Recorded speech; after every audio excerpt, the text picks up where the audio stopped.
Welcome to The Explainer. Today, we're digging into a really powerful idea from a Christian devotional that talks all about God's unceasing care. It's pretty fascinating. It gives us a four-part framework for hope, pulling from four totally different parts of the Bible. So let's just start with a question. Have you ever been in a situation where you feel completely, totally alone in what you're going through? The source material kicks off right there, hitting on this feeling that, we all get sometimes, that feeling that we're navigating our struggles all by ourselves. But right away, the text flips the script with this big, powerful counter idea, the concept of unceasing care. It's this idea that maybe, just maybe, even in those moments that feel the most isolating, we're not actually alone, that there's a much bigger story playing out. So how does the source even begin to build a case for something like that? Well, it walks us through four very distinct kinds of care. We're going to look at practical leadership, then zoom into personal freedom, then back out to communal rescue, and finish with what it calls ultimate deliverance. Let's see how it all fits together. First up is this idea of care through practical leadership. And the subtitle here is kind of the whole story in a nutshell, finding a king while looking for donkeys.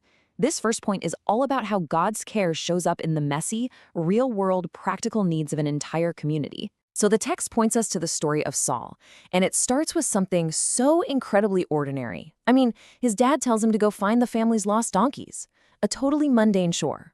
But on that simple journey, he has this unexpected run-in with the prophet Samuel, and boom, it leads to his divine appointment as the very first king of Israel. It's a wild example of how a huge plan can be hidden inside very, very normal events. And here's the takeaway from that story. This is practical care. The people of Israel, they needed a leader. Now, the text points out they asked for a king in a pretty imperfect way, but their need was still met. It's this idea of care that addresses a real-world, tangible need right where people are at. Okay, so from that big community-level care, the devotional zooms way in down to the personal, internal level. This is the second facet. Care through personal freedom, and the subtitle is Moving from Condemnation to a New Life. For this part, the source draws on the book of Romans, and it sets up this really short contrast. On one side, you have a life that's bound by the law.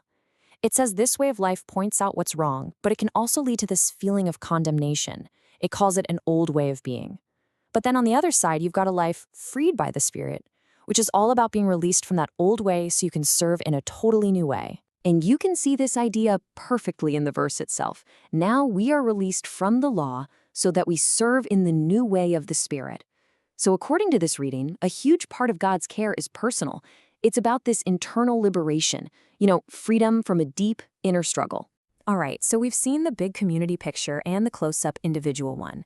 Now the narrative zooms back out again, this time to look at an entire community that's in a deep crisis. This is number 3, care through communal rescue, subtitled A Promise of Hope in Exile. And to really get this, you have to understand the level of pain we're talking about. The source text describes the exile in Babylon, a time from the book of Jeremiah, as a period of just profound communal despair.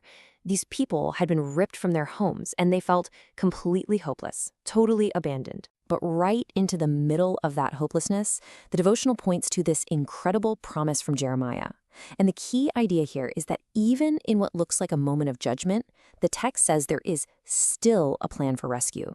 It's a kind of care that doesn't disappear even when things look really, really bad. And that brings us to the final piece of the puzzle, and the way the text presents it, this is the biggest one of all. Care through ultimate deliverance.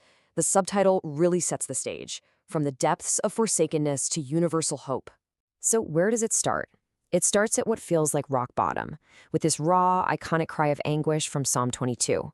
This is framed as the absolute peak of suffering, that feeling of being completely cut off from God, totally forsaken. But then, and this is the amazing part, in the very same psalm, the whole thing pivots. It turns from this cry of personal agony into this massive declaration of hope for the entire world, a vision where all the families of the nations will turn back. It's just a shocking turnaround. So here's the connection the devotional makes. It ties this incredible journey from suffering to victory to the Christian understanding of Jesus' sacrifice.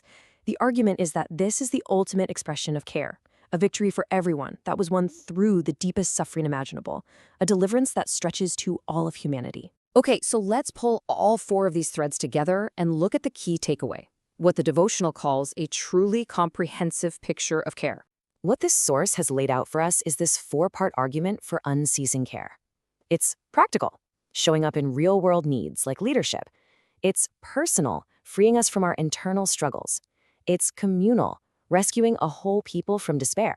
And finally, it's ultimate, delivering all of humanity. See how they build on each other? They paint this picture of a care that works on every single level of our lives. And that leaves us with one final question, something for you to think about. When you think about your own hardships, your own struggles, where does this idea of unceasing care land with you? Which part of it brings you the most comfort? Or maybe, where does it present the greatest challenge? Thanks for joining me on The Explainer.